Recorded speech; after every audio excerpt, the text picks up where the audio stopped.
va a llegar el gol del Arsenal. Ozil marca Mesut Ozil. Lacazette! Bad boys, what you gonna do when they come for you? Alexandre Lacazette. This is Arsecast Extra. Hello and welcome to another Arsecast Extra, as always, with James from Gunnerblog. James. Hello. Hello. Shall we do hello? Just hello. Just hello, I think. Yeah. Look, we're recording this not too long after the game. It's now 6 o'clock in the evening. The game finished, around 4? 4 o'clock, yeah. 4 o'clock. So we haven't had an awful lot of time to get our thoughts together or really rewatch any of it. So a lot of this is going to be gut feeling stuff tonight. And here's where I think we should go with this. I think we should start by talking about the good things in the Arsenal performance. Now that we've got that out of the way, let's talk about the rest. Yeah, there wasn't a lot to say that was good. I actually was doing player ratings today for ESPN, and within the player ratings they have a separate section where they ask you to write the positives and negatives. Yes, I've been that soldier. You've been that soldier, and let me tell you, today the positives was a real struggle. What did you? I'm curious actually as to what you wrote. I mean, the only real positive I could make of that was A, we didn't concede more goals. Yeah. B, that in part that was due to Suarez making some excellent last-ditch blocks, and Leno made a couple of saves, which were, I think, pretty easy for him, really. There was no magic save, but beyond that, I would struggle to find any positives. Watford have just scored, by the way, if you're interested. Oh, really? Wow. Yeah. 3-2. 3-2. I think I did mention Leno because I thought that, the volume of his saves was pretty decent. And I think the one from Bernard where Maitland-Niles that was a good one. Slip, and it was a clear one-on-one. I remember, was it Tim from 7am Kickoff was talking about how many big chances Leno has saved this season, and that had to go down as a big one. I mean, yeah, the fact that it was just 1-0, I suppose, is the major positive, because this is a race in which goal difference might play a part. I mean, it is so close that one defeat feels really big. And I guess the reason it does feel really big is because this is the start of a run which includes plenty of away games, some of which look very tricky. And yeah, we've not exactly covered ourselves in glory in the first outing. No, we haven't. It's actually worrying how bad we were today away from home at the start of a run of games in which, 5 of our last 7 games, well, now 4 of our last 6 games are going to be away from home. And today I felt like, we went into this game in reasonable form. We come back off the interval, put in a controlled, polished performance against Newcastle. And I thought, okay, today is the day to sort of not necessarily lay down a marker, but just show that, okay, as a team, we're better than the away form suggests. We can translate what we do at the Emirates to Goodison Park or wherever the hell it is that we're playing, because there's no real reason why these players who can beat Manchester United, who can beat Tottenham, who can beat Chelsea, should have such difficulty going to teams like Everton and Brighton and Southampton and Bournemouth. And I'm not saying this out of arrogance, or I'm not trying to belittle those clubs in any way. I'm just saying that if you can perform that way against those big teams, there's something really missing. There's something really wrong when you can't do it away from home against teams who just simply aren't as good. Well, as well, does it not sort of sum up the Jekyll and Hyde nature of this team, that we're coming off the back of one of our most controlled performances of the season, in which you thought, look, this team looks so in tune with what the manager wants from them. They look so confident. We'd beaten United, we'd beaten Rennes. We completely dominated against Newcastle. Yeah. And then we produced what we did at Goodison Park. And I think that, to me, that does say that this is about home and away. And I know it makes you want to tear, it makes me want to tear what remaining hair I have left out. Don't do it. You need it. Yeah, I know. I mean, hold on to what I've got. But it shouldn't make the enormous difference that it does make for us, should it? I mean, No. you know, the contrast between our home and away form is so dramatic. It's kind of, I don't think there's an equivalent, you know, anywhere in the 4 divisions, really. There's a team who's quite so good at home and quite so inconsistent away. Yeah, I mean, we haven't kept a clean sheet away from home this season. No. We can. I might come back to this. See if we can, while we're talking, think of any theories as to. You know, I do have a bit of a theory as to why our away form is so at odds with our home form. But we'll come to that a bit later on, and let's sort of go into the nuts and bolts of today. Mm-hmm. The team selection. I sort of have some sympathy in terms of the team he was forced to pick in a way, because Aaron Ramsey, you know, he came off the other night with what was said to be cramp, then turned out to be a groin problem, and was clearly not considered fit enough to do 90 minutes. It was they'd obviously got the information to say that if you play him for 90 minutes, you're going to put him at significant risk of that. That's just my guess as to why he chose El Neni. Because otherwise, I think that's extremely likely. Yeah. I think that's extremely likely because he doesn't go out of his way to pick El Neni, does he? No, that's very true. I mean, that was his second start in the league this season. So, you know, he's a player who he doesn't really care for. He took him off at halftime today. He deems him absolutely expendable. So the only reason I can think of that he started was because we were trying not to do too much or take too much of a risk with Ramsey. The back 3, back 5, whatever you want to call it, has been absolutely fine in terms of the way we've played in recent weeks. You know, we'd sort of put the negative connotations of that formation aside. No issues there. Did you have perhaps a slight issue with Aubameyang being on the bench? I have to say I didn't, and I thought, you know, the fact that Ozil again played as the sort of right side in the front 3, it made me think, well, you know, did we do that against Newcastle in part as preparation for some of these away games? It's something that, you know, we want to do, have 1 up front and 2 off him. Yeah. And Ozil and Mkhitaryan were those guys today. I looked at that lineup and I think it's worth reiterating. We were without Koscielny, we were without Xhaka, we were without Torreira, and I don't really know what he could have done differently. I mean, yes, he could have put Aubameyang in for Lacazette, but I don't think you can take a risk with Ramsey if he's a kind of at risk of suffering an injury that puts him out for the remainder of the season. I just don't think you can do that. No, I agree. I agree, and I think the only other potential solution within the squad was to play. I mean, you could perhaps have played Lichtsteiner at right wing back or Jenkinson and move Maitland-Niles into a central midfield role, but I think that's stretching it.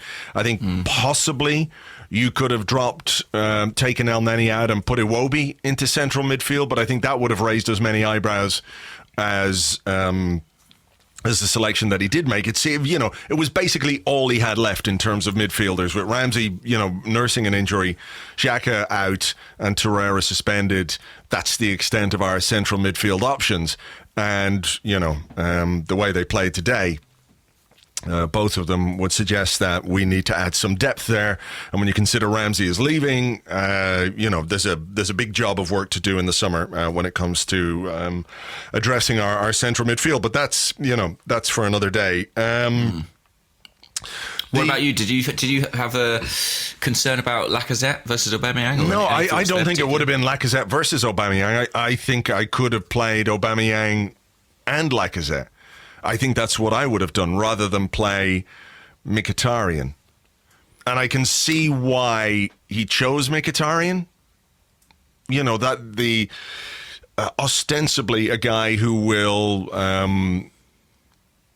what will he do? What will Mkhitaryan do? Sometimes he'll do some good things, but most of the time, actually, now that I think about it, he's kind of a lightweight performer. But what he has, I suppose, is a physicality when you go into an away game. I don't mean that he's strong. I mean that he's got stamina. And I think that's probably why he picked him. Well, I think he's been productive as well in the last few weeks. He has in the last few weeks. And I'm not, absolutely. I'm not saying that he hasn't been productive in the last few weeks. I just think that if you take his Arsenal career as a whole, it's been pretty underwhelming for the most part. For me, anyway. Other people might disagree, and that's absolutely fine. But for me, he's sort of an underwhelming. But I can see why. I see why he picked him. But I just wonder if it was a return to the kind of cautiousness in Emery that has in many ways been a factor in some of our performances this season. When we've struggled, it's when he's erred on the side of caution for the most part, you know? And today felt, you might call it sensible, but maybe it was just a bit too cautious. I don't agree with that. Okay. I don't think it was too cautious. I think, you know, he started Mesut Ozil, that he's taken flack for not doing away from home all season. He started Mkhitaryan. He had Lacazette there. He's got those wing backs with that really high starting position. I mean, I think the last thing you could have accused Maitland-Niles and Kolasinac of in that first half is caution. They were so high up the pitch, and Kolasinac particularly was repeatedly exposed. So this is my thing. People will look to the coach and say he got the lineup wrong, he got the approach wrong, but as far as I can see, he set that team out to basically do exactly what they did against Newcastle. Yeah, that's fair. That's fair. And that's why when I look at it and I'm like, well, what goes wrong? I'm like, well, there must be a psychological component here. And I realise that sort of feels like a bit of a grey area answer, but it's the only thing I can think of that makes any sense. They just don't seem... I mean, to be honest, they look like they were on their heels, and throughout the whole from first the start. half. Yeah, I mean, it was another one of those first halves, wasn't it, where we play really poorly, and we've seen a lot of those under Emery this season. It's a bad first half. We're too passive.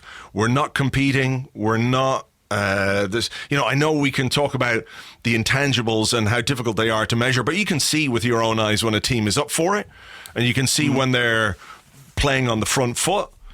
And you can see when they're, even when they're playing poorly, when a team is trying to do something specific with the way that they press or the way that they're organized. And that was all missing. You know, it was, I don't know if I wrote this on the live blog, but I was certainly thinking it. It was like going through the motions football for Arsenal. They were just going through the motions in that first half.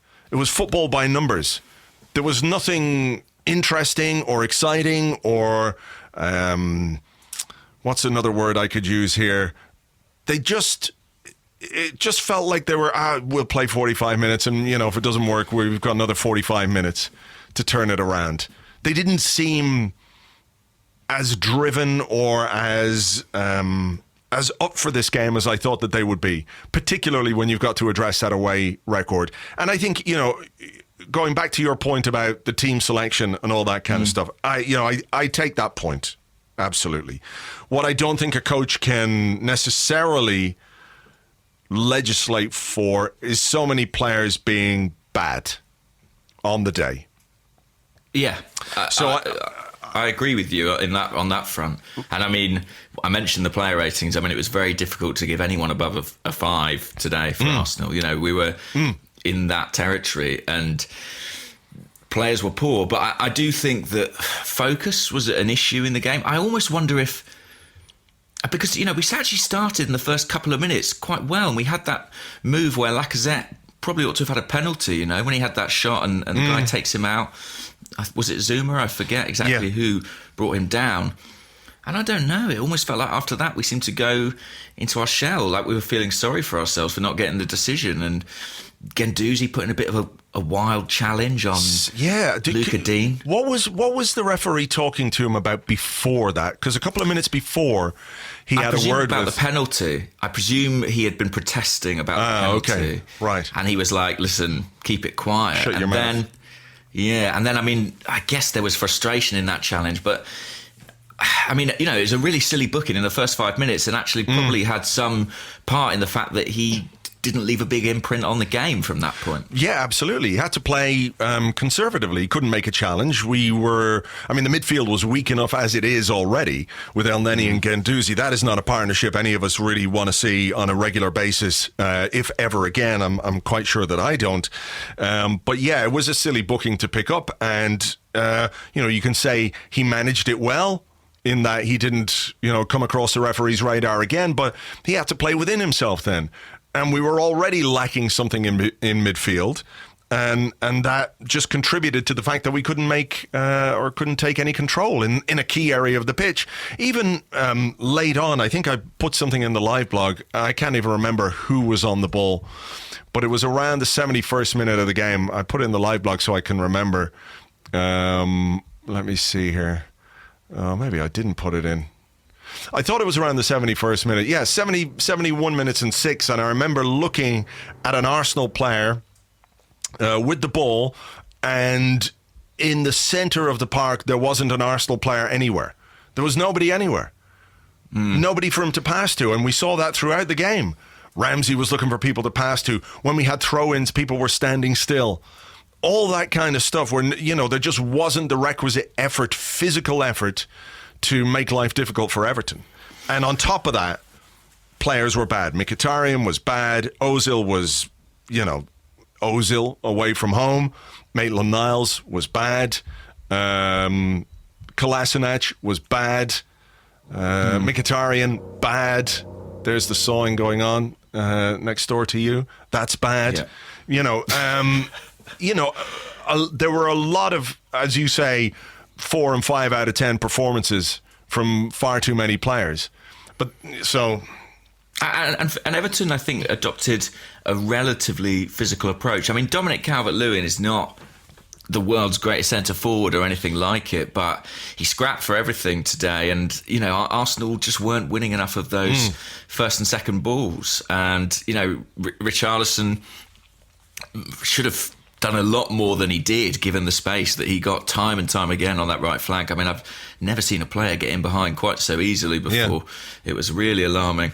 Bernard as well, a couple of times. They just absolutely took us apart.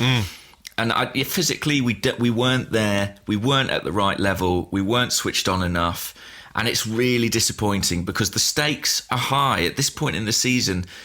I don't know if going to third in the table last week allowed some of these players to get ahead of themselves here or think that they'd made it into the Champions League, because on today's evidence, they're a long, long way from doing that. Yeah. So what about the goal? Let's talk about the goal. I've seen people on Twitter talking about how it should have been disallowed because the guy, he put his foot over the line when he was taking the throw, and by the letter of the law, etc., etc. But I can't get hung up on that. Well, if our defenders had spotted that and consequently stopped defending, and that was the explanation for why they were all just stood around, then I would maybe buy it. But they don't know that's happened. Yeah. They're playing on, and frankly, I thought the defending was really weak on that set piece. I mean, it's so clear what they're going to do. They're going to go long. We know that. We know he's got that in his armoury, and we all just stood absolutely flat on our heels. Yeah, I found it maddening, and I also found it kind of shocking. It's just a visual thing, but how quickly Arsenal arms went up. It almost felt like they appealed rather than defended. It was bizarre. Yeah, I think you're right, and I think you just touched on something very interesting there in that you said maybe these players, having gone into third, got a bit ahead of themselves. And I think sometimes we have good reason to feel a little bit hard done by refereeing decisions or whatever, but I think that's true of lots of teams. But I get the sense from some of these Arsenal players that they constantly look for an excuse or an out, when they perform badly or when they don't do their jobs properly. They're always in the face of the referee as if it's somehow his fault. I mean, the referee had nothing to do with that goal. It was shit defending. It wasn't aggressive enough. Monreal picked up a booking for dissent. Guendouzi got a talking to within 3 or 4 minutes of the game for back chat, all that kind of stuff. I think there's something there, and I think it ties into why I think we have a problem away from home as opposed to at home. And I think we'll go on. What do you mean? The only thing that I can think of is that it is the character of these players. They're comfortable at home. They feel comfortable. It's nice. Everything is nice. They get looked after. They're comfortable at the training ground. It's beautiful. It's lovely. Everything is wonderful for them. But the minute things get a little bit testy, we don't have the character to rise above it. It can only be mental weakness with too many of these players. It's ingrained in them. Because, you know, if you can produce the results that we produce at home, there's no reason why you should have this kind of dichotomy when you're on the road. It's not about their talent. It's not about their skill or their ability. It can only be one of those intangibles, their character, how much they can put adversary or difficult situations behind them and get on with their fucking jobs. It feels like they're too keen to have a moan and have a groan and shout at the referee and complain about this, that, and the other. And the reality is, when you look at today's performance, not enough of them did their jobs. And when it started going wrong, it stayed going wrong, apart from like a 10-minute period at the start of the second half when Ramsey came on and almost single-handedly lifted the team and drove the team forward. But that was just one guy. Yeah, and I found that so alarming, because as soon as he came on, any fan watching that could feel what he was doing that the rest of the team weren't. Exactly. Actually, to be fair, I would probably say the same for Alex Iwobi when he came on as well.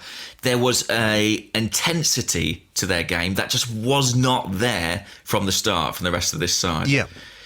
And it literally pulled it into contrast, pulled it into view when Ramsey came on, because straight away we had a midfield and we had a player out there playing at something like the right level. And look, you know, he actually, I thought, faded as the second half went on, probably didn't sustain that impact, but you did see it then. And I watched that and I thought, the scary thing about this is he's the one who's leaving. Yeah, absolutely. And when one guy can come on and show everybody up in that way, like, it was impossible that he was going to be able to maintain that for 45 minutes, because what he needed was other players to step up and to do the same as he did, and nobody did. Nobody did. I think you're right. Iwobi, when he came on, tried, but apart from that, it was just like, oh, this is what's happening. You know, they meekly accepted another away performance like that without trying to address it. You know, everyone was looking for somebody else to be the guy to do it. And Ramsey came on and tried and couldn't do it, you know, enough. But as a collective, it's an absolute failure. And I wonder about, you know, who's on that pitch that should be leading these guys. You know, we talk about... I mean, and we can't stress enough, I don't think, what a huge miss Laurent Koscielny is. But again, that feeling kind of instills a little bit of the same fear that I have about Ramsey. You know, that this guy, whether he's here next season or not, he's not going to be here for too much longer. And he's not someone you can rely on to play every single game. And yet we are utterly dependent on him to hold the defence together. And I think, to a certain extent, hold the team together. Yeah, I mean, I think you could see that we missed Xhaka as well today in midfield. You know, yeah, that's true. And he's a player who comes in for a lot of criticism. And I think people always are kind of looking for the first opportunity to dispense with him. But what I would say is he's never been out of the team for a spell and stayed out of that team. He almost always comes back in. You know, managers essentially want him in there because of what he brings. And yeah, we miss Xhaka, we miss Torreira, but I maintain, and I said this before the game, and I think this team, this 11 that we've put out, is good enough to win this match. And, you know, halfway through, people are saying, oh, I bet you feel stupid saying that now. I don't feel stupid saying that at all. I still insist that 11 players that we put out, and the substitutes that were involved, should be good enough to beat Everton. They won't always, but they should be able to. And yet they did not perform at anything like their potential today. Anything close to it. Sure. No, I agree. I agree with that. But what I would come back to is the inability to produce and to perform away from home is down to these players, I think. People can talk about Emery and his team selection and all that kind of stuff. I just think that too many of these players are fundamentally weak character-wise, that you can't expect them to go away from home and play Everton and be able to beat them, because there's too much evidence to suggest that they can't. You know, I like, if you were to play that game at home, I would feel confident that 11, weak and all as it was, would be good enough to beat Everton. Yeah, I don't believe. Well, yeah, sorry, go on. No, I was just going to say, I think, people think that the kind of home away thing is intangibles, and you hear people saying, well, the pitch is the same size, the players are the same, I don't understand the problem. But it is psychologically a different test. It's a very different prospect performing in front of 60,000 people who are cheering everything you do, who are booing every action against you, who are constantly berating the referee for not giving things your way, than it is to go to somewhere else and be on the opposing end of that. Yeah. I think it is absolutely a different thing. It's like if you're in any job, if I say you've got to go and give a presentation to your office, or you've got to go and walk into the office of your nearest competitors and give it. And some people would say, I'll relish that opportunity and I will, rise to it and show them what I can do. But other people would crumble. And unfortunately, Arsenal just seem to have too many crumblers. Too many crumblers. What a brilliant way of putting it. And you're right. We do have too many people who just can't do it away from home. And I think we have to seriously address that. Because tactically, positionally, all that kind of stuff that Emery can do, he's gone through the whole gamut of it this season, hasn't he? In terms of what he's done away from home, 4-4-2, 4-2-3-1, 3 at the back, 3-5-2, whatever formation you want to, we still haven't got on top of this. And the importance of today's game, I think, was an issue as well. That's interesting. Do you think we felt the pressure a bit? Yeah. Yeah, why not? Why not? On top, they're going into this game unsure of themselves away from home, or willing to be taken down that rabbit hole of a shit away performance, because it's just what we do. It's what we do now. It's who we are, and it's what we do. And when you add a bit of pressure on top of that, then I don't know. I don't know what he can do to fix it, but unless he does, and he's got 3 weeks basically to get it right, then this season all of a sudden starts to become more European focused. Well, I mean, I hate to break it to you, but we can't win the Europa League without 2 away games and 1 on neutral territory. Yeah. So, we can't do it all at the Emirates Stadium. And, I think this game as well, I accept we didn't get the luck of the officiating. We probably should have had a penalty. Yes, within the letter of the law, their goal shouldn't have stood. But I think I would have a lot more time for that argument if I felt that we had in any way performed. But we just didn't. And actually, a 1-0 scoreline was not really a fair reflection of the game.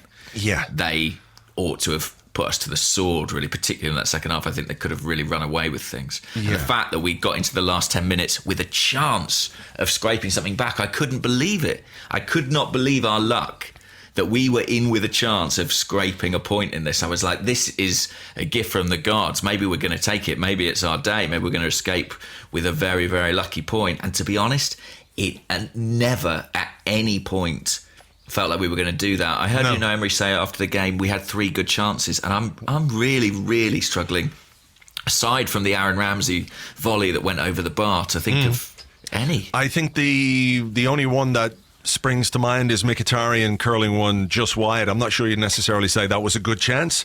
It was a nice bit of play from Mkhitaryan. It was basically the only good thing he did all day, when he cut inside and curled a shot beyond the far post. But, Aubameyang came on and we didn't play to any of his strengths. I know it's a little bit difficult when Everton are sitting and, they don't have to come out and leave space for him to exploit. But even the way we started the second half, and I looked at the team when they were lined up and I thought, hang on a minute here. Why are we playing Mkhitaryan on the left-hand side when he's always been much more effective for us on the right. And why are we playing Aubameyang on the right-hand side when he rarely... I know he came on the other night and did a decent job, playing there more or less, but generally speaking, when he scored for us, when he's been played in a wide position, it's been out on the left-hand side. So we have two players, one of whom's out of position anyway. Aubameyang is a striker and he's being played out of position anyway. But Mkhitaryan is a guy who normally plays from the right-hand side. And I thought that was a bit strange. I was wondering, I don't know what the logic was there. No, I'm not entirely sure either. And actually, I think Emery is a little bit culpable in that respect. I thought if you're going to bring Aubameyang on, I think you've got to do that thing where you go to the split strikers and the number 10 behind. Instead, we were just kind of shoehorning him into the wide areas. And I think if you were going to do that, you might as well have brought Iwobi on. I think he probably would have had more impact in those positions because he's generally better on the ball in the approach play. I can understand wanting to get Aubameyang on, but I think if you are... get him up front alongside Lacazette properly in a two where we've seen them be effective. That was a frustrating one. I was slightly surprised as well. I shouldn't be that El Neni came off. I just thought Guendouzi being on a booking might be, enough to make him be the fall guy. I wasn't surprised to see Kolasinac come off because I was really disappointed at his performance today after a good run of form. Yeah, and I think he passed with 52% accuracy, so he was sort of at his worst. Back to his worst today. But, that was true of too many of our players. I think Socrates and Mustafi actually did okay. I think they bailed us out a couple of times. Socrates made a couple of very good blocks. He blocked 4 shots. Yeah, and we don't give Mustafi a lot of praise on this show, but I thought he had a couple of decent moments. I thought Mustafi generally was fine. He did pretty okay, apart from a couple of there was a really bad pass late in the game when we were in injury time and we just needed to keep possession and put the ball up the other end of the pitch, and he gave it away, and we ended up with Everton having a corner, and then there was that foul on near the halfway line late in the game, and I'm thinking, I don't know what he's thinking in terms of the way he defends. So there are those moments that sparked a bit of a hoo-ha on the sidelines. I think Emery and Marco Silva had a few words afterwards, and Emery was saying, look, sorry, it was all a bit. But you see Mesut Ozil throwing his jacket? I mean, what was he throwing his jacket at? What was that? Who was he throwing his jacket at? And why? I mean, it looked like Emery, didn't it? But it was strange. I think he was just trying to sort of throw a sheet over Marco Silva. Bizarre. But that was kind of our performance summed up, wasn't it? Throwing our jackets in the air instead of actually doing anything. And we mentioned Socrates there. What did you make of the incident in the first half? I know we've sort of analysed this game in quite a circuitous manner, but where he picked up the fateful booking, of course. Yeah, I wish he hadn't picked up that booking because we're going to miss him. And I think, he is... I mean, did he have an option there? Maybe. I'd have to watch it again. Can I watch it again? Yeah, watch it again. I mean, what I'll say while you find it is I was disappointed, but there's a part of me that kind of thinks with Socrates, you take the rough with the smooth. He's going to get booked a lot of the time, and Martin Keown was regularly booked as well when he played, and it was just part of his game. And he is sort of the kind of defender who I think accepts he's going to get yellow cards and is happy to walk that line. So it's quite difficult to have too many recriminations. You're almost asking him to be somebody else, aren't you? Not be himself. Okay, here it is. I'm just going to have a look at it here now. 1 second. Changing the angle cleverly. Bernard with an excellent block, and it could be he didn't fancy the race. And because there was a break on, Socrates wasn't. I mean, Mustafi was there, but then I guess if you played alongside Mustafi...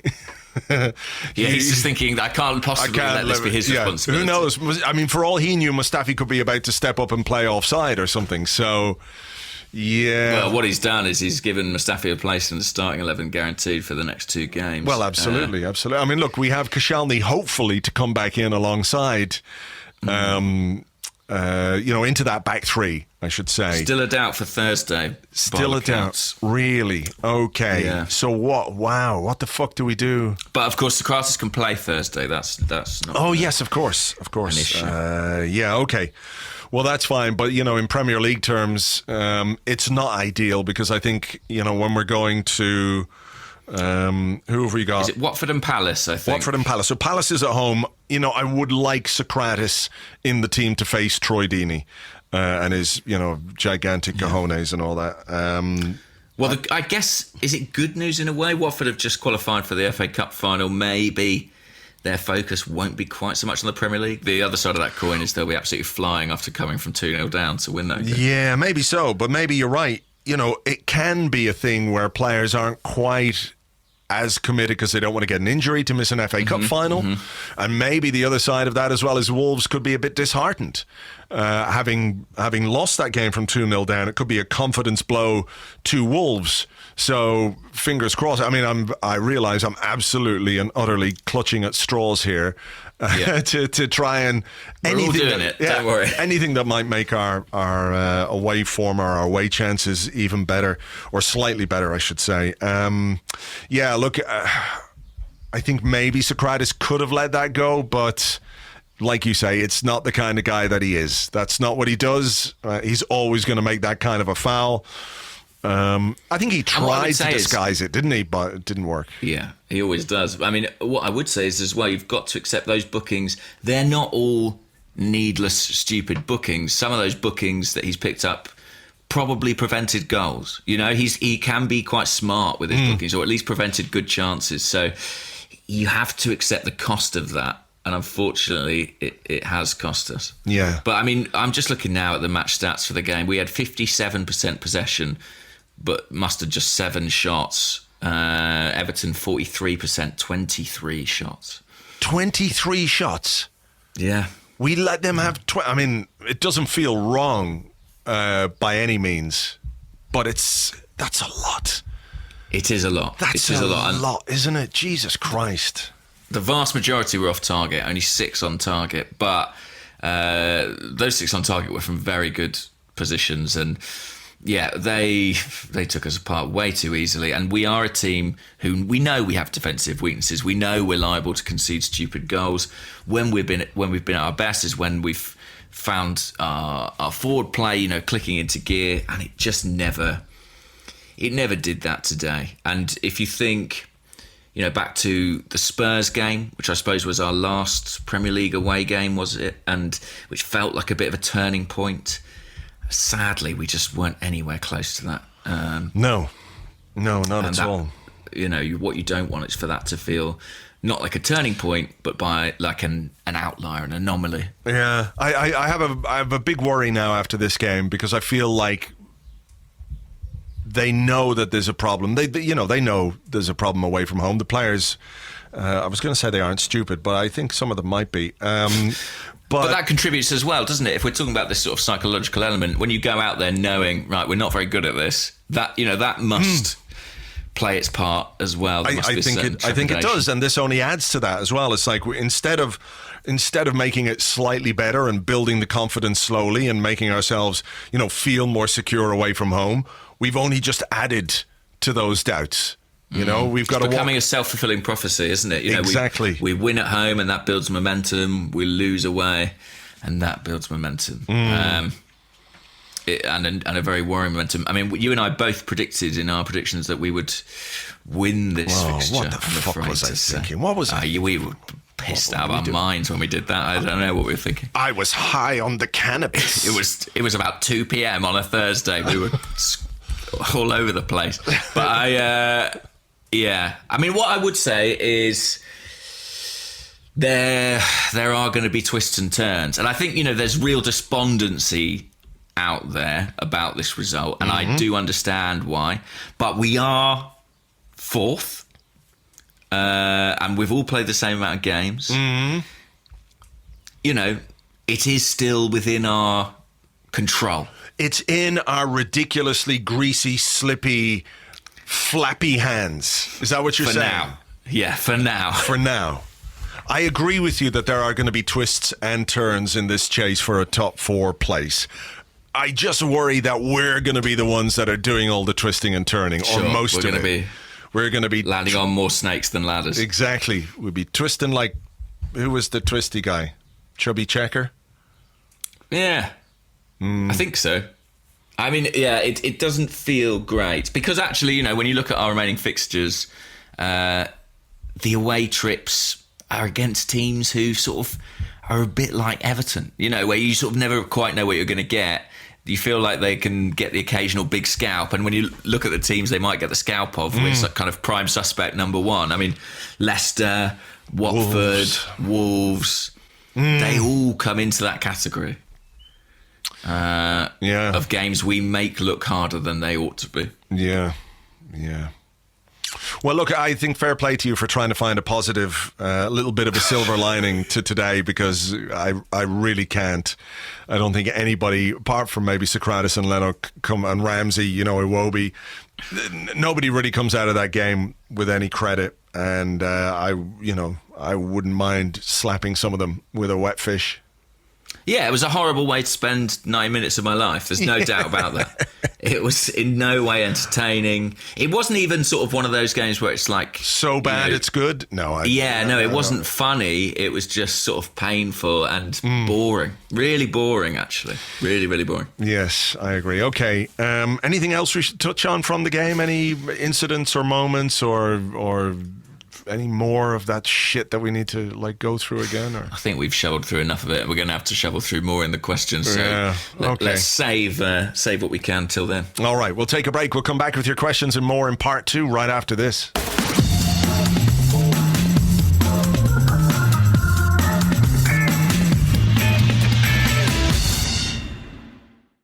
Welcome back to the Arsecast Extra. This is part 2 of the show where we answer questions that you sent to us on Twitter at Gunnerblog and at Arseblog. On the Arseblog Facebook page when I don't forget to post it there, which I did tonight. So apologies to everybody who uses the Facebook page, which is facebook.com/the Arseblog. And also on the Arseblog Discord server, which you can get access to if you're an Arseblog member on Patreon, which is patreon.com/Arseblog. It costs $5 a month. You sign up. You get lots of extra stuff, including a chat server in which you can leave questions for the Arsecast Extra. This isn't a question, but I like to read this one out from Mr_Idiot, who's at Mr_Idiot_wind on Twitter. And he says, was Ozil's reaction on the bench a tribute to his favourite album, No Jacket Required by Phil Collins? And if so, should he receive a ban? Absolutely he should. If it was a tribute to that album, not only should he be banned, he should be sold forthwith after being flogged. Actually, we should do what they did to Ned Stark in season 1 of Game of Thrones. That's what I reckon. Yeah. It's harsh. It's harsh, but you've got to draw the line somewhere. Exactly. And who knew that Ozil liking Phil Collins would ultimately be the straw that broke that poor camel's back.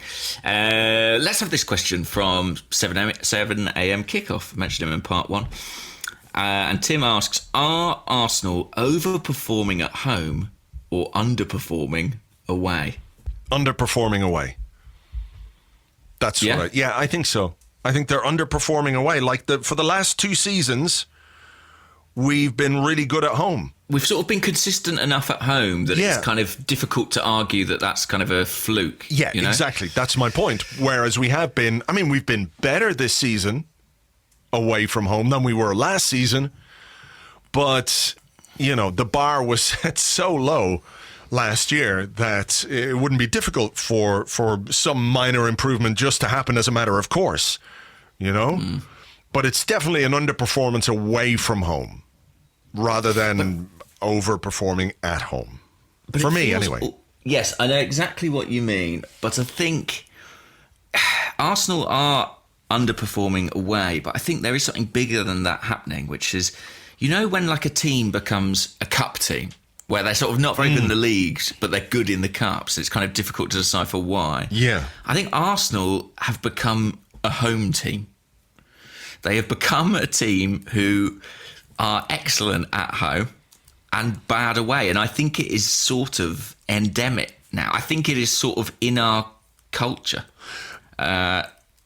And that's not a new thing. It's happened to other teams in the past. Unfortunately for us, most of those teams sort of tend to be in mid-table. Yeah. Do you remember that famous story where I can't remember the exact context of it, but it was Manchester United, and I think Sir Alex Ferguson's team talk was, lads, it's Spurs. It could have been that game where they were like 2-0 down or something, and they ended up coming back to win 5-2 or something. But whatever. The point was, lads, it's Spurs. This is Spurs. This is kind of who they are. And I'm not necessarily drawing a comparison between us and them, but if you were a team facing Arsenal at home, you'd fancy it, wouldn't you? You'd go, lads, it's Arsenal. It's not like, oh shit, it's Arsenal. Fuck. If you go to the Emirates, you're like, okay, this is going to be difficult. But the evidence, the mountain of evidence is there to suggest that if you're a team in the Premier League and Arsenal come to visit, chances are you've got a reasonable hope of getting something from the game, whether it's a draw or 3 points. Lads, it's Arsenal. Like, what do you think Watford are going to be saying ahead of next Monday? Come on, lads. Probably something about cojones, if I remember correctly. Yeah, I get it, but it'll be like, come on. They'll be straight into us in the first 10, 15, 20 minutes of that game. They'll be like super honest. They'll be physical. And unless we do something like score early, they'll fancy their chances of making life really difficult for us. And for us to, be the little footballing fucking tortoise that we are, and we'll go straight back into our shell the minute things don't go right. That's what we are. We're a tortoise. And they've got players, physical players like Troy Deeney, like Doucouré, who can make it a very difficult afternoon for us if they want to. Yeah. And who will relish that challenge. Exactly. And, the thing about it is, if you're a tortoise and you go into your shell, it doesn't mean that they can't, like, stick a knife in the open bits of your shell and poke you with it. You see? That's true. A tortoise is never really safe. No. I mean, if you go in the shell, they could just push the shell off a cliff. Exactly, or they could pour like boiling oil in there, paraffin, set you on fire. Poor little fucking turtle guy that you are, but it's your own fault. Get out there and be a snapping turtle. That's what we need to be. Snapping turtles, not hiding turtles. Yeah, exactly. Those are vicious fuckers. Those snapping turtles. We need to be one of those. We need to be more like a snapping turtle. I hope Unai Emery I hope that's his team talk. In one dressing room, it's lads, it's Arsenal. In the other dressing room, he's just holding a snapping turtle and saying, I hope you're all looking at this, boys, because this is what I need from you. I mean, I don't really see any flaw in that. You might as well give that a fucking try. Yeah. As much as anything else. Just before the game, sometimes like Barcelona famously before the Champions League final showed a sort of a special sort of hype montage that they had edited together, which kind of built up the team and showed all their skills, a kind of YouTube compilation. We could like clip bits of Planet Earth and stuff, just all the sort of David Attenborough talking about snapping turtles, and just stick that on a projector. Yeah. And say, now get out there and show them what you're made of. Leave your shells in the dressing room. It's too much. I mean, I should point out at this stage that I would estimate 96% of the questions that we've received are about our away form. Sure. And why is it so shit? Why is it so bad? Why are we so bad on the road? Yeah. So there's going to be little variety to this part of the podcast. But we do have sympathy with that because, it's what we're all banging our heads against the wall wondering. Yeah. Yeah. There are some other questions, though, that we can do. There are. Okay, I've got one here. This is from John, who's at JJ2160. And he says, how badly do we have to play for Denis Suarez to get a game? Pretty badly. I mean, we had this question from 1.76 acres who said, is Denis Suarez funny, a good chef, a killer bridge player, just trying to figure out why there was such a strong need to get him here in January. And they ask, would we have been better off giving his minutes to a guy like Saka, if only for the experience? I mean, what minutes, to be honest? Yeah, what minutes? What minutes? I will say, actually, I received a message on Twitter. A telegram. Yeah, a guy who went on a tour of the Emirates Stadium this morning. Okay. And he managed to, while he was there, he was in Unai Emery's office, and there was a board with the team for the Newcastle game written on it. But it wasn't just the starting 11. Sort of next behind each player, he sort of had the backup. So, you know, based on his substitutes and all the different variables that he could have deployed. And I can tell you now that obviously we started that game with Ozil and Iwobi behind Lacazette. And Iwobi had Mkhitaryan written underneath it, so it's clear they were sort of considered like for like. And Lacazette had Aubameyang and Nketiah written beneath. And it was Mesut Ozil who had Denis Suarez written underneath on the right-hand side.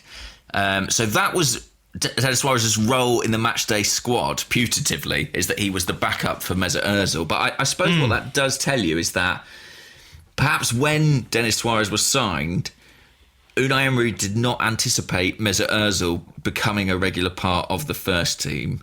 And I think that, as much as, you know, Iwobi's form and Mkhitaryan's return from injury, is what has really inhibited his opportunities to actually play any football for us. Right. He does feel very pointless at this stage, though, doesn't he? I'm not saying that, you know, he is, you know, incapable of producing something for us at some point, because, you know, we've seen some nice moments from him at Barcelona. But you look at him, and on a day like today, and I was thinking about this during the game, I was going, we've got two substitutes left, or one substitute left, rather. And it's either Iwobi or Denis Suarez. And we're losing away from home, and we're playing poorly. Who do you bring on? And not for a second did I think Denis Suarez was the guy to bring on. He feels, you know, he's the kind of guy you could bring on after 60 minutes in a game at home against a team who are relegated, who are playing with 10 men, and who've all got food poisoning, and you're 3-0 up, and you bring him on after an hour. And he'd probably have a very nice time. Well, it's telling, isn't it? I think the most eye-catching substitute cameo I can remember from him, I think, was probably in the Man United game that we won in the league. Was it? Yeah. League? Yes. Yeah. And the other player who came on at that point, around that point in the game, was Eddie Nketiah. Which shows, I guess, kind of how comfortable we were at that time, and how relaxed Emery presumably felt to be making those kinds of changes. And Nketiah didn't come on until about the 85th minute or something like that. So he was a bit later. But yeah, I mean, you know, he's there. He's a person. He exists. He's real. We're paying him money.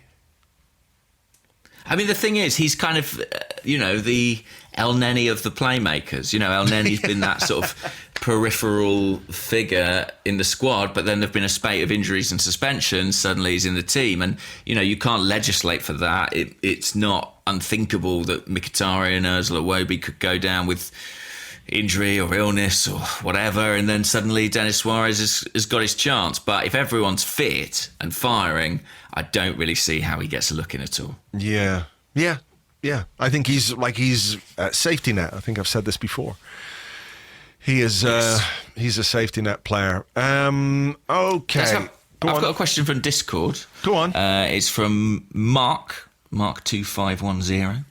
And Mark says, would you say it's fair to say we need to judge players for next season depending on this year's away form? We will never win a title with this current mentality, and the quickest and best way to change that is to replace brittle personalities. There's no point judging players in their comfort zone, because it's easy to play nice football when you have 60,000 people on your side cheering you on. I mean, I don't know if I would find it easy, but he says, what are your thoughts? Do you think when we're looking at how we should rebuild in the summer, it's the away form we should be looking at most closely? 100,000 million, billion, trillion, gazillion, machillion, dillion %. Yes. I thought you might say that. Yeah. Yeah. Absolutely. Because the only way to address this away form issue is to bring in players who have got the mentality to deal with those situations. And we've got too many players who can't and don't and won't. And it's not a case of like sitting them down or, I've seen people, are asking questions about, do we need to bring in a psychologist or do we need to bring in a hypnotist? And I guess there's a certain element of like tongue in cheek to those questions, but probably not really. Like maybe if they thought a psychologist or a hypnotist might do some good, it would be beneficial to us. But no, you as long as these guys remain in the team, guys who don't have the right characteristics to fight and to perform away from home, out of their comfort zone, then it's just going to be the same old thing over and over again. So yeah, let's judge the players who've done it away from home. I mean, would you disagree? I mean, I'm not saying. Go on. I'm not saying that like you can just immediately get rid of everybody because away from home, collectively we're bad. Collectively we're bad. So it's very difficult to say, well, it's this guy or that guy. It's sort of like a stew of shite, when we travel on the road. But I think if you were to replace 2 or 3 players in key positions who had more character, who had more personality, who didn't accept being rolled over week in, week out when they go away from home, then results would be better. And I think you might get other players who come on that journey with them a little bit, Well, isn't it not possible that if you just added a couple of players who weren't quite as susceptible to what we'll term travel sickness, that the others might respond to it? Yeah, yeah. Without wanting to go down the sort of Arsenal need a leader, argument too much. If you could add 2 or 3 players like that, could that galvanise everybody else? Is there anyone in the squad that you look at and think they do seem capable of replicating their level of performance, whatever the circumstance, whatever the stadium?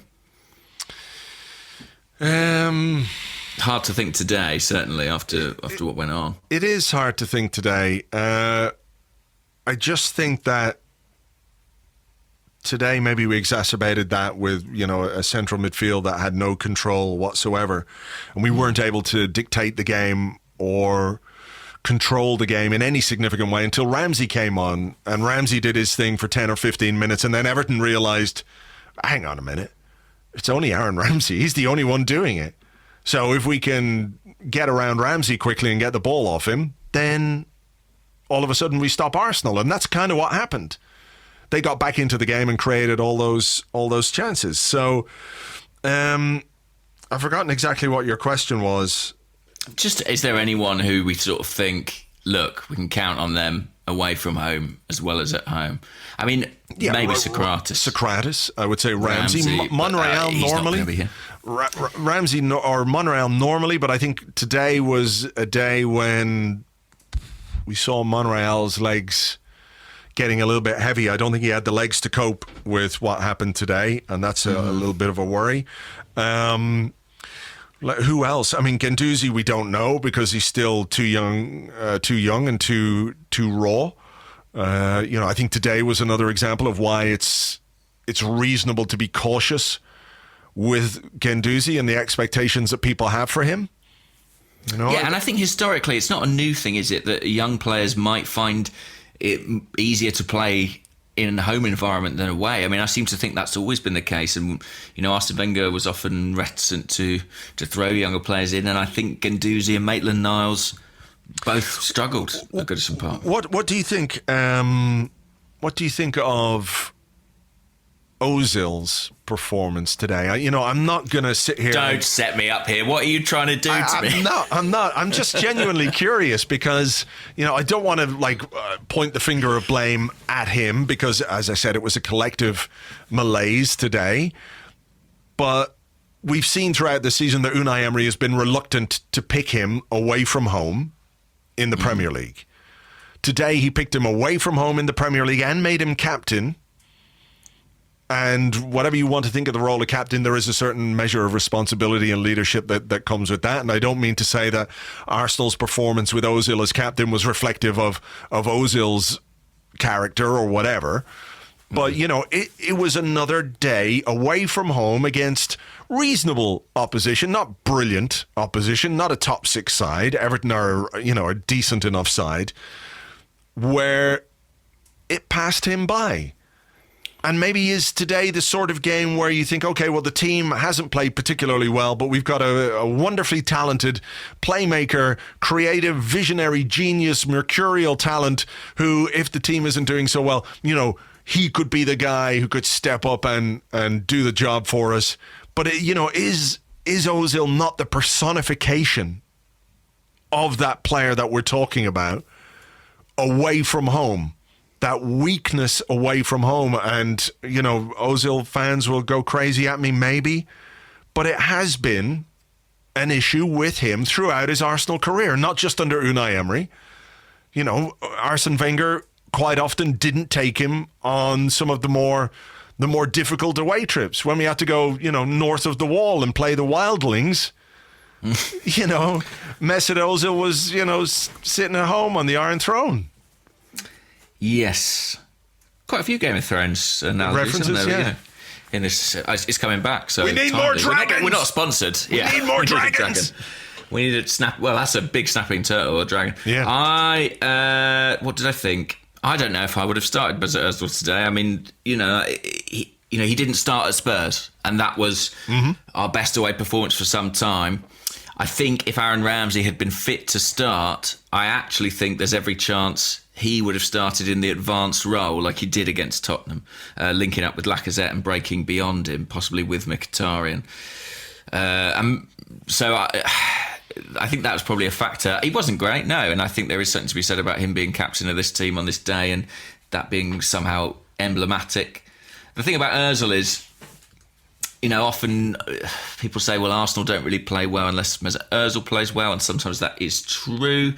But equally, I don't necessarily feel that he's a player who has good games when the team don't have good games. It almost feels like his talent requires the platform behind it to really function. He's not an individualist like Alexis Sanchez who, can just sort of get by on his own. And actually, throughout our difficult away spells in the past 2 or 3 years, I seem to remember there was a time where Alexis Sanchez scored about 70% of our goals away from home. And I never really considered that coincidence because he was sort of someone who didn't require that tactical infrastructure to flourish. He could just sort of do his thing independently. I don't think Mesut Ozil is that guy. And that's not to make him a scapegoat for the fact that everything behind him went to shit, but he isn't the guy who can sort of bail you out in these scenarios. No. And we come back to that thing of, at that level of investment, I do feel that the percentage of games in which he can be a big contributor is far smaller than it ought to be. Mm-hmm. Yeah. Okay. And he will make a massive impact in those games and will get maximum points. And he's a big part, I suppose, of why our home form has been quite as good as it has over the past couple of years. But that is half the season. Yeah. This is half the season. Yeah. Okay. Here is a question from Discord, from the Discord chat server, and it comes from Al W75, who says, is the priority for the summer actually to find some players who have a consistent level of performance rather than an improvement in talent level? Maybe. Yeah. I'm just trying to think. I mean, ideally both, right? I mean, it seems like a sort of silly thing to say.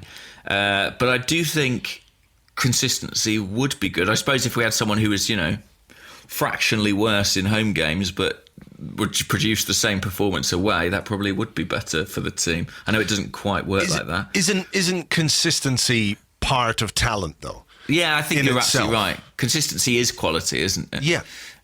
And that's probably something that we don't recognise enough. You know, we talk about moments that players produce and we say, wow, well, they were outstanding in this one particular game. But someone who is 7 or 8 out of 10 every single week, you know, I think that's what really successful sides are built upon. Yeah. And that's what we would love to have. And I think genuinely that is what's incredibly difficult to find in the market, especially for a team like us who aren't, you know, the top team in England. Yeah.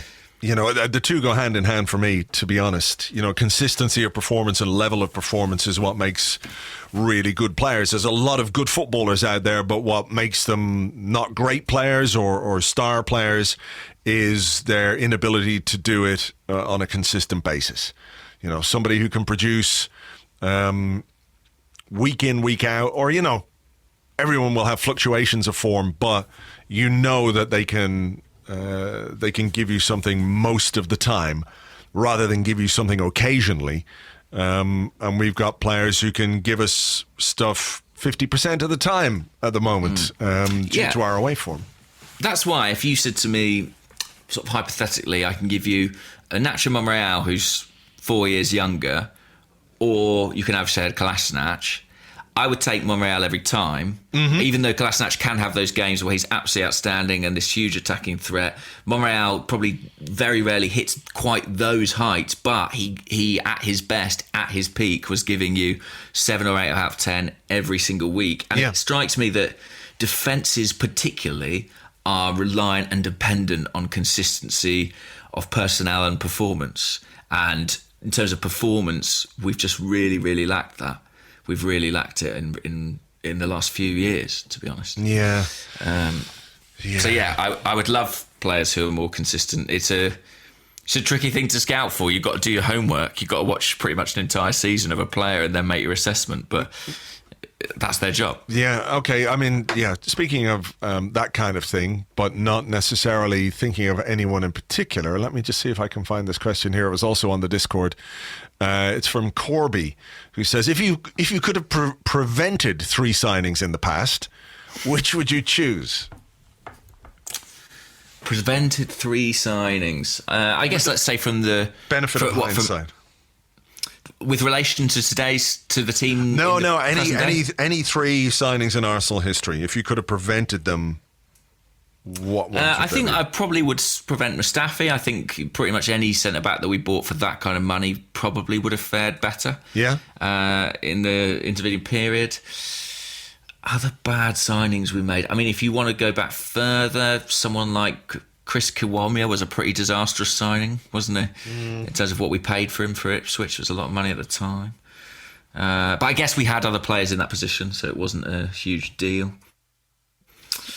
I mean, I definitely would have. I would definitely take Mustafi out. You know, that's £35 million, and I think we could have done just as well with, you know, a kid from the reserves or from the youth team stepping up, or, you know, a £10 million defender, whoever that might have been at the time. I can't remember who else we were chasing that summer. Can you remember? Were there any other defenders in the? There was the guy from Roma, wasn't there? Manolas. Were we not after him that summer? That was definitely talked about. I think that was probably the one that was talked about. Silvestre, for me, would be another one. I know we only paid £700,000 for him, but even now, as I picture him in an Arsenal shirt, I want to vomit all over my table. Absolutely fair enough. I'm just trying to think back further than that. There's probably loads. I'm trying to think of instances where there were players, kind of sliding doors moments where we signed that guy, so we didn't sign that guy. You know, it's not a good example, but because obviously I wouldn't undo this transfer, but obviously like the signing of Mesut Ozil prevented the re-signing of Cesc Fabregas. So there are other ones sort of that ilk where we missed out on somebody or made the wrong choice. I mean, you know, we bought Richard Wright instead of Jerzy Dudek, and that was an absolute disaster. Although Dudek, you know, had his moments as well. Yeah. I mean, Gervinho maybe?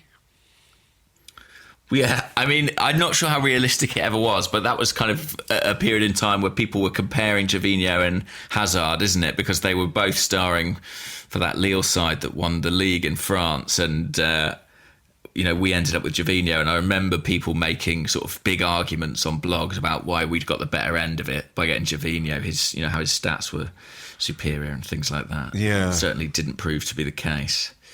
I'm not sure how realistically we could have got Hazard, at that time either. But Gervinho is a decent shout. Yeah, I mean, he did not work out, and we persisted with it for quite a while. Joel Campbell. I know he was a kind of popular guy, but for me, he just kind of. He wasn't the worst player we've ever had by any stretch of the imagination, but just. Chasing around, trying to get his signature done with the 7 agents that he purportedly had at the time. And we spent so much of our summer trying to get that deal done. And then we just loaned him out for 4 years. It seemed like an awful lot of it. Go on. Gallas. Oh, yeah. Jesus, how I feel so ashamed. I apologize. Sorry, you've probably all been screaming it at home. Sorry. Yeah, absolutely. Absolutely. I would have prevented that happening. I mean, at the time, the whole Cole thing had become so nasty, that whole situation, because Chelsea were flashing their new money around and Cole's behaviour was not particularly great, going off to meet Mourinho. And as we know, Mourinho is history's greatest monster. Chelsea acted badly. Cole acted badly. People will say, in hindsight, Arsenal acted badly. Over $5,000 a week to lose someone like Ashley Cole was not great, but certainly we should never have had that guy fucking playing for us, or worst still, that's got to be one of Arsene Wenger's worst ever decisions. And when you think of some of the decisions he made down the years, making William Gallas captain has got to be the worst. Right at the top. The worst. Think of a worse one.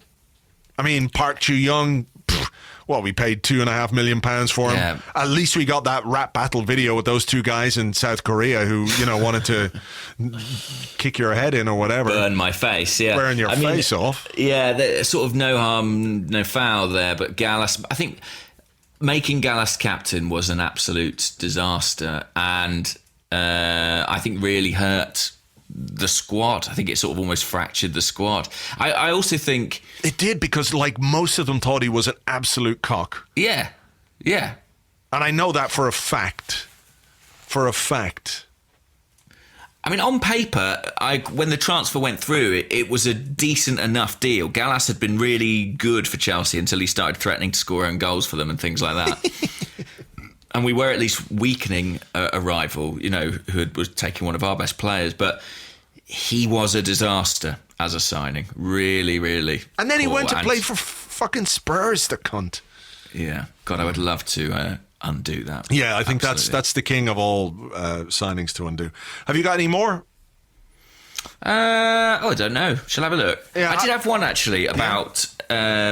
Guendouzi. It wasn't so much about today. It was on the Discord. Let me see if I can find it. Where is it gone? Somewhere there. It's somewhere there. Oh, here it is. Brian Regan. Right. He says, what do you and James envisage the final product that Matteo Guendouzi is going to become? Is he a defensive midfielder? A box-to-box midfielder? I just don't know. I also just don't quite know. I think he's physically capable of playing that box-to-box midfield role. I'm not sure he's purely defensive, because I think he's shown this season that some of his, the range of his passing is useful in the opposition third, or in the final third, or in the opposition half. I'm tired now and I'm trying to make words come out of my mouth. But, he does have a range of passing that's not necessarily the remit of a purely defensive midfielder who's going to break up play, win the ball and give it to someone else who can do something with it. Physically, he's got a lot of stamina. He can run. So box to box seems about right. I don't quite know. I mean, Emery loves him. That's clear. Unai Emery loves this guy. but I don't quite know yet where he's going to end up, and I don't think he's ready to play consistently without senior players, senior partners with him, you know? Interesting. I don't get the feeling he's going to end up quite as a sort of defensive midfield player. I don't think he's ever going to be Granit Xhaka. I don't think he's going to be someone who sits in front of the back four, like a kind of Pirlo player. I think that energy, that capacity he has to get up and down the pitch is going to be more part of how he plays. And actually, sometimes I think when I look at his physical profile, I'm like, is he the closest thing we have to an Aaron Ramsey replacement? You know, someone who really can get all over the pitch. But what he doesn't have, that Ramsey does have, is goal-scoring capacity. And handsomeness. Yeah. And handsomeness, of course. Yeah. But he never looks like someone who's going to get into the box, you know, and go beyond the striker. No, I don't think that's part of his game. So at the moment, it's very difficult to define. I think he's going to be a central midfielder. I don't think in the long run he'll be the deepest midfielder, but he's also not going to be a goal-scoring midfielder. Yeah, and maybe, you know, maybe he won't even be an Arsenal player in a couple of seasons' time. Who knows? He could very well be a mainstay in our team. He could also be somewhere else.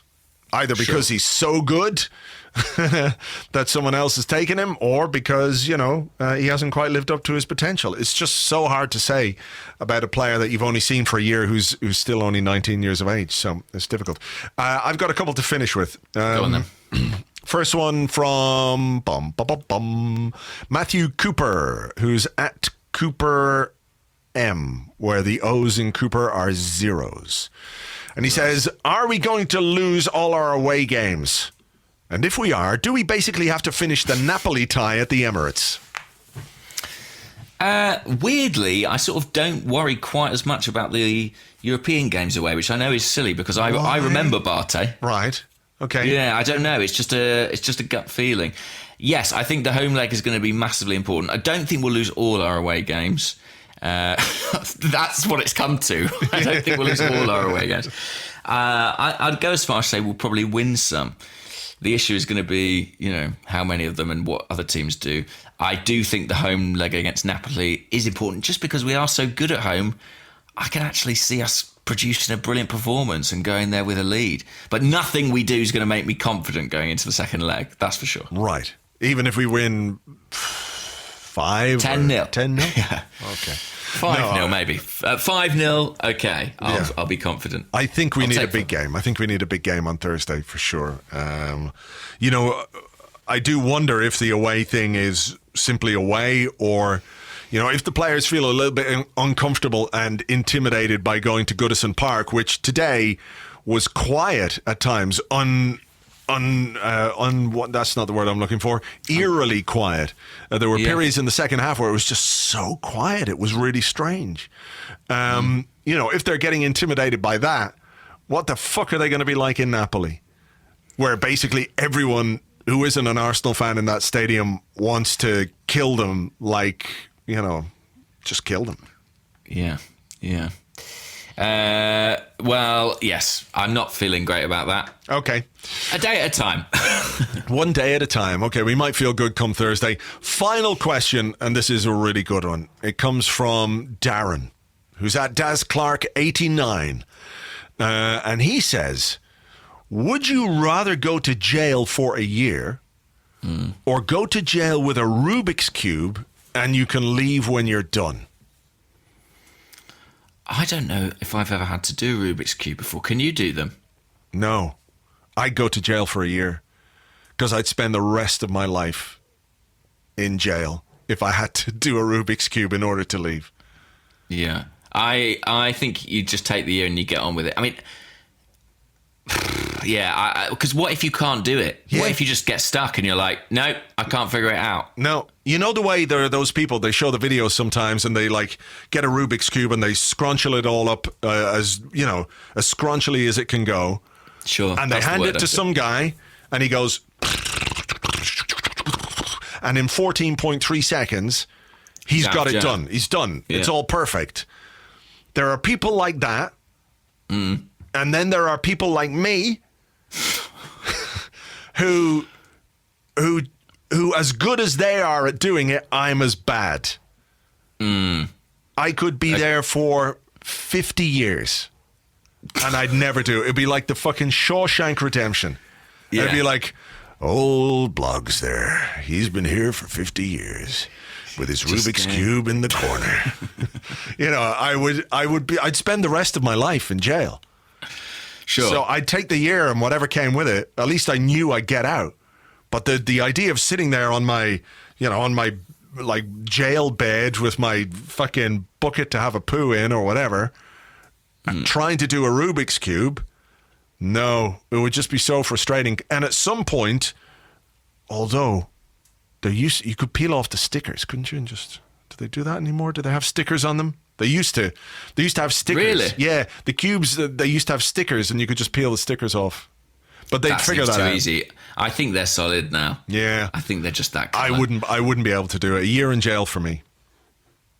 But a year, like you could spend every waking hour getting better at doing Rubik's Cubes. I wouldn't get better. Like, it's just not, I don't get it. I don't understand it. It makes my head hurt. You know the way fundamentally you can understand some things?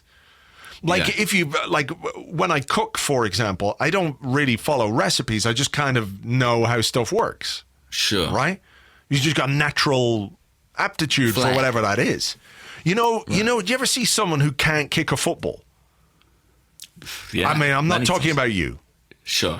But, you just can't kick it at all. Just can't kick it. Like, they've got no coordination. They just do not know or cannot make their legs kick a football properly. That's me with a Rubik's Cube. Right. Yeah? Yeah. Well, you're supposed to not kick it. That's the first piece of advice I give you. Thanks. But that's my level of technique with that. I also would choose a year because the fear... When I can't do something, I lose patience with it very swiftly. Yes. Yeah. I'm not good at applying myself. Stupid. This is fucking stupid. No need for any of this. I would break the Rubik's Cube. I would throw the Rubik's Cube against the wall and smash it. Yeah. And then I'd be like, oh, now I'll die here. Yeah. Can I have another Rubik's Cube? No, that wasn't part of our deal. Exactly. And here's big text from the next cell to welcome you in. Definitely a year. Okay, well, that's good.